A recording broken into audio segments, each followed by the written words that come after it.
Hey, what's good, Shiro Squad? Shiro here. In today's reaction, I'm gonna be watching my first ever Fat Electrician video.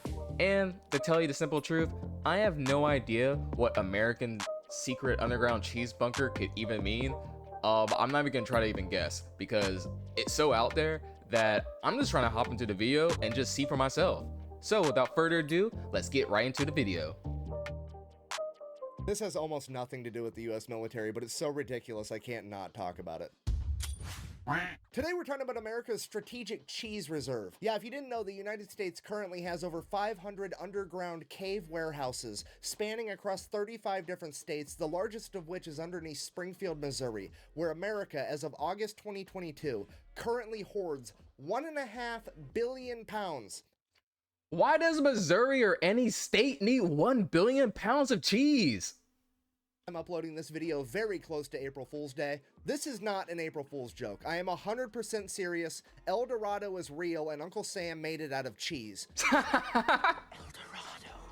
the city of gold. And I know what you're thinking. Right now, you're like, wow, that's a cool little factoid. I can't wait to share that with my buddy at the bar one day. But no, this is going to infect your thoughts for the rest of your life. You're never going to see the world through the same... No, I'm still thinking about the whole 1 billion pounds of cheese. Did you know this was in 2022? Like, this is 3 years later. Like, they probably have 2 billion pounds of cheese right now.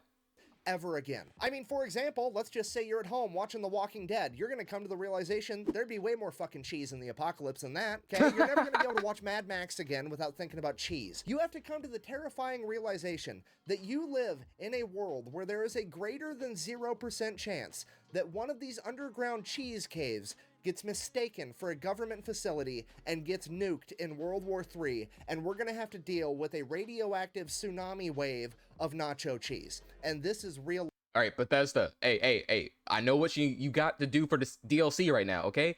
Fallout 5, we need the cheese DLC.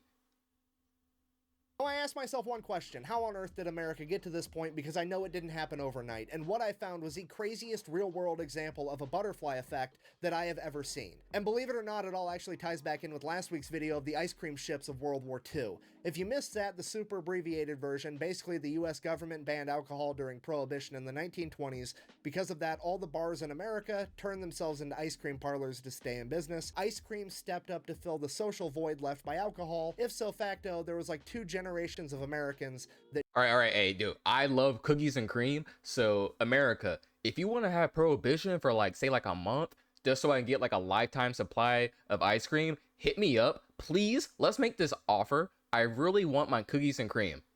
As I'm sure you can imagine, the social void left by alcohol. If so facto, there was like 2 generations of Americans that treated ice cream like it was alcohol, socially speaking. As I'm sure you can imagine, this would drive up dairy consumption. Combine that with the fact that the 30s and 40s is when refrigeration would become readily accessible, meant that for the first time in human history, there was such a demand for dairy products that farmers could exclusively become dairy farmers, meaning that this would be the birth of the entire dairy industry. And wait, was this the time frame that the milkman became like a thing?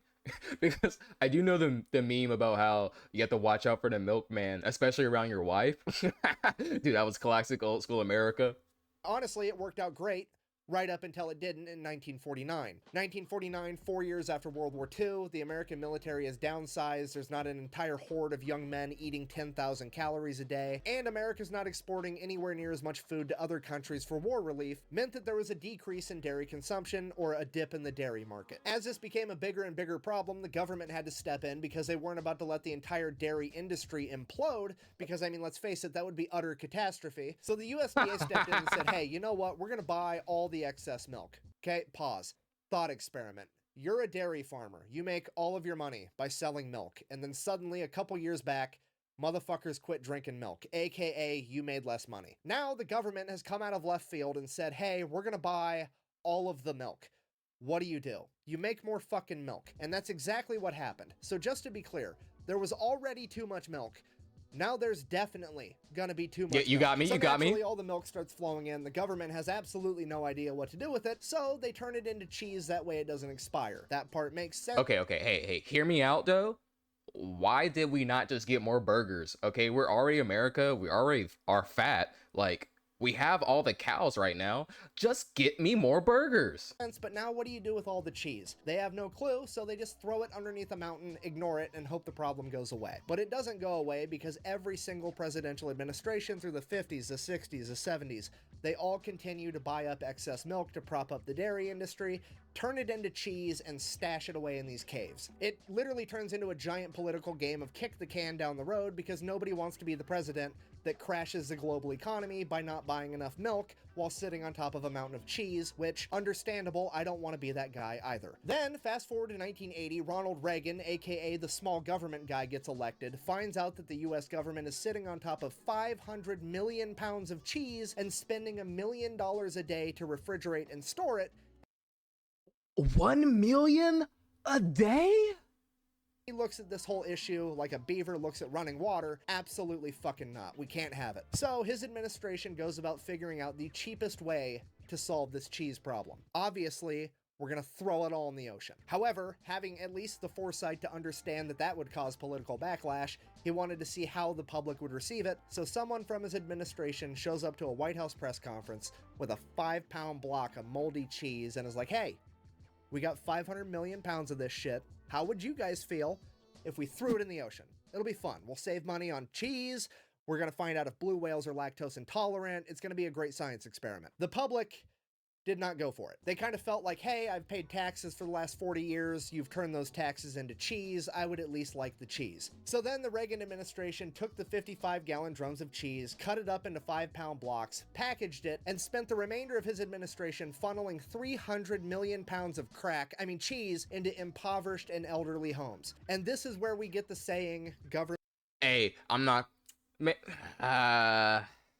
Reagan always ruins everything. I grew up thinking he was the greatest president, just to be disappointed the more I grew up. Government cheese from. You're gonna end up eating a steady diet of government cheese and living in a van down by the river. The US government would then continue to give out government cheese until the 1990s when they seemingly ran out because as of today, all 1.5 billion pounds of underground secret cheese in America is privately owned by corporations like Kraft and Velveeta. And this is the part where I wanted to end the video on a happy note of the government made a mistake, they fixed a mistake over 50 years, happy ending, hooray. Hooray. He's so optimistic. Ending the video on the American happy note. Let's be honest. What country are we talking about for real? Didn't really make sense because something happened in the 1990s where the government was able to stop buying the excess milk. What happened? And that's when it hit me. It was absolutely the Got Milk ad campaign, the biggest, most iconic ad campaign of all time. I mean, every cafeteria and every school in America had a bunch of posters of famous athletes with milk mustaches saying, "Got milk, drink your milk." I vividly remember commercials as a child telling me that if I didn't drink enough milk, my arms would literally fall off my body. Well, Mr. Miller told me he never drinks milk. Look at him.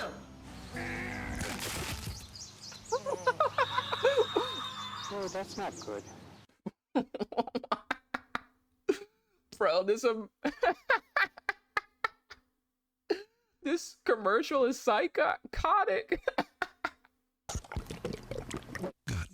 Surely this is what inspired an entire generation of Americans to eat and drink more dairy products, right? I mean, yeah, probably, but looking back on it now as an adult, doesn't it seem just a little bit weird that it wasn't a particular company putting on all these ads? Like, if there wasn't one company profiting from selling all this milk, where was all the money coming from? I mean, it almost seems like the government launched a giant psychological operation, ad campaign, just so that they could offload milk so they wouldn't have to keep contributing to their mountain of cheese. Well, I'm gonna take this off now because that's legit exactly what happened. In 1995, the US government created a non-profit organization known as Dairy Management Incorporated, and their entire job was to get the American people to eat and drink more dairy products. Literally a cabal of individuals plotting behind the scenes to get people to eat more cheese. It's the cheesiest conspiracy of all. Of course, the Got Milk campaign was a whole conspiracy theory. Of course that got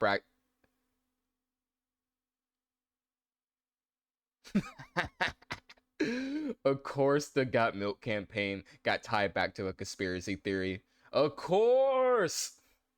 I'm not even kidding. Anything that has ever been sold or marketed that involved way too much cheese on it, this company is behind. Okay, they're the reason that Taco Bell started selling steak quesadillas. They were behind the Got Milk ad campaign. In 2002, when Pizza Hut had the Summer of Cheese event where they put way too much cheese on all their pizzas, this is who was behind it. In You know what? Hey, maybe I judged you. Maybe you guys are legit, okay? Domino's almost went out of business. They gave Domino's $12 million to stay in business and then gave them a bunch of cheese so that they could put extra cheese on all of their pizzas, and that was their entire proposition for staying in business. Hey, our pizzas have more cheese on them now, so they're good. It is absolutely insane. So I did it. I found the world's cheesiest conspiracy, but then I found leaked internal documents from DMI.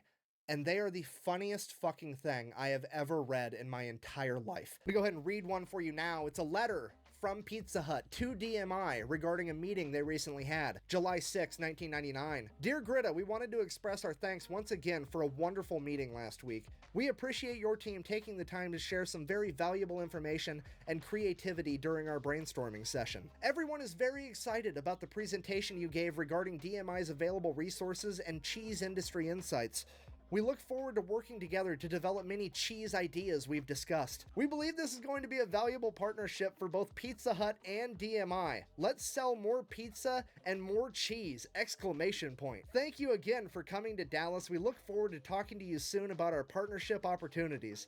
We will call you next week to discuss the next steps. Sincerely, Derek, Lord of the Cheese, and Liskrin, Lady of the Cheese. Even they know that this is a fucking joke. Why is this such a joke? Well, because Dairy Management Incorporated, while it is a non-profit, they don't actually have to raise money for themselves like most non-profits do, because they're also a government checkoff program, which means every dairy farmer in America is legally required, whether they want to or not, to send this company money so that they can advertise on their behalf. And their annual budget is like $140 million a year, with their CEO and top level executives all making right around $1 million per year.